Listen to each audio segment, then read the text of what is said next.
WCNC Charlotte. This is Flashpoint. Thanks for joining us here on Flashpoint. I'm Ben Thompson. This weekend marks a somber day in America's history. It has been 20 years since the 9/11 terrorist attacks. Nearly 3,000 people were killed, many of those in New York City when two planes crashed into the Twin Towers of the World Trade Center. The others died when a commercial plane crashed into the Pentagon, as well as a field in Shanksville, Pennsylvania, when passengers on board fought back against those hijackers. The attacks carried out by 19 militants associated with al-queda. Some of the terrorists had lived in the U.S. for more than a year and had taken flying lessons at American commercial flight schools. Others slipped into the country in the months before September 11th. The terrorists easily smuggled box cutters and knives through security at 3 East Coast airports. The attacks triggered a major U.S. initiative to combat terrorism and change security at airports forever. Nearly 40% of victims from that day still have not been identified. We're taking a look at how New York City's Office of Chief Medical Examiner is committed to continuing the work to identify some of those victims. We're also hearing from local Charlotte area teachers who were in the classroom on that fateful day. We'll also take a look at how a baseball game was able to bring the country back together. Joining us today, Matt Howe, a retired U.S. Marine Corps captain. He has 12 years experience in America's post-9/11 wars. As a member of the State Department, he resigned in protest over the Afghan war in 2009, and he's now a senior fellow with the Center for International Policy, joining us this weekend from Wake Forest. Matt, thanks for coming on. We appreciate it. Thank you so much for having me with you. Give us an idea. What do you think, knowing this is the 20th anniversary, what is the legacy of 9/11? Well, you know, for myself, as someone who took part in these wars, the legacy is really just sadness and anger. However, I think there's, I think it's the perspective you bring. I mean, there's the spectacle of watching the United States go to war in, literally more than a dozen countries. That's one of the things I think that people don't realize is how far U.S. military operations and adventurism, if you will, have reached. At least a dozen countries, the United States has sent its young people to kill and to possibly be killed. So there's the spectacle of that. There's I think the broader government overreach, the institutional and individual profits from this war. People have gotten fantastically rich. And then, of course, there's the suffering that have come out of these wars, both in the United States and, where hundreds of thousands of families are dealing with the loss of loved ones, either through combat deaths or suicide. They're dealing with both visible and invisible wounds, so amputations and other traumatic type injuries, as well as the invisible wounds of traumatic brain injury, PTSD, moral injury, which leads to substance abuse and depression and other things. But also, too, then there's the tens of millions of people really throughout the Muslim world who have been overwhelmed,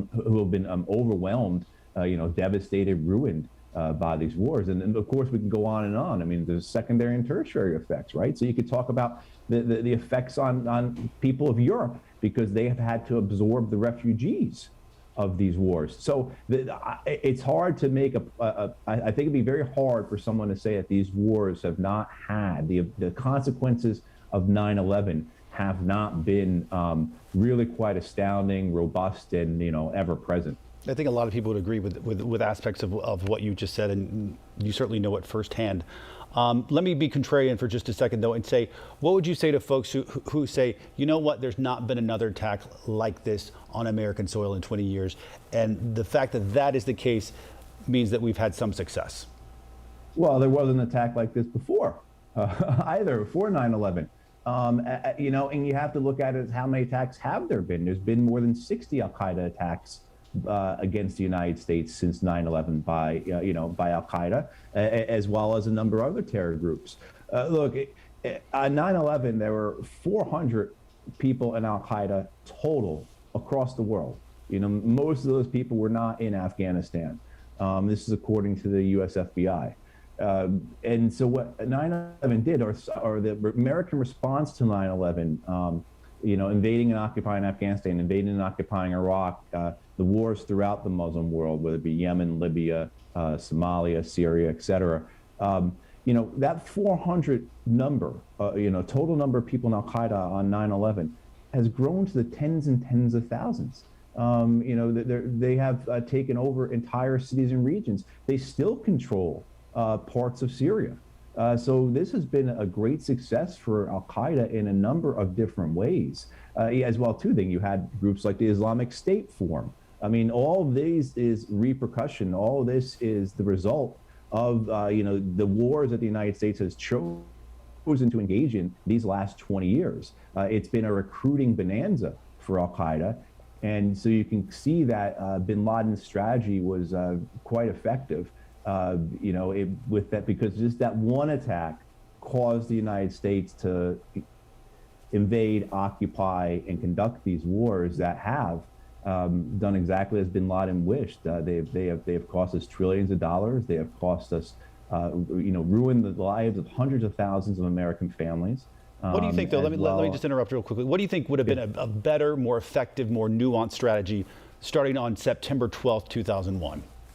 I think certainly pursuing this as a law enforcement style approach. The best successes the capture of Khalid Sheikh Mohammed, who was the mastermind of 9/11, which took place in Pakistan. The killing of Osama bin Laden took place in Pakistan. Those were all done through what you would call law enforcement style missions. Yeah, maybe it was Navy SEALs that killed bin Laden, but leading up to that was really a detective style approach.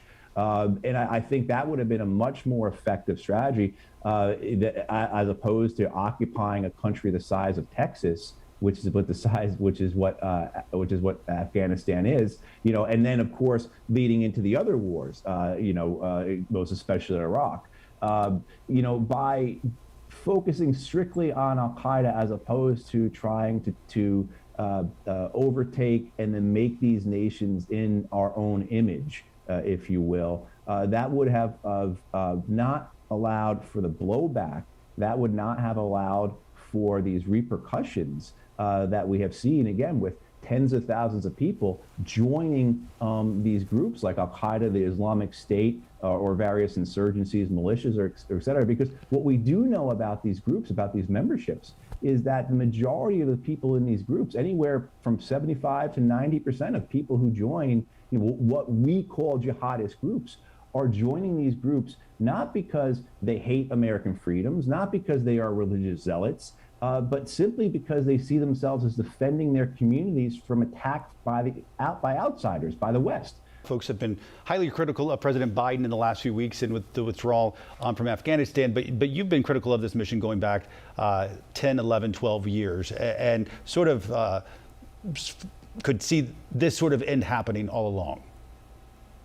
Yes, as long as the United States was trying to achieve military victory in Afghanistan as the sole outcome, this was going to be the inevitable result. These last month in Afghanistan is what losing looks like. This is what defeat looks like.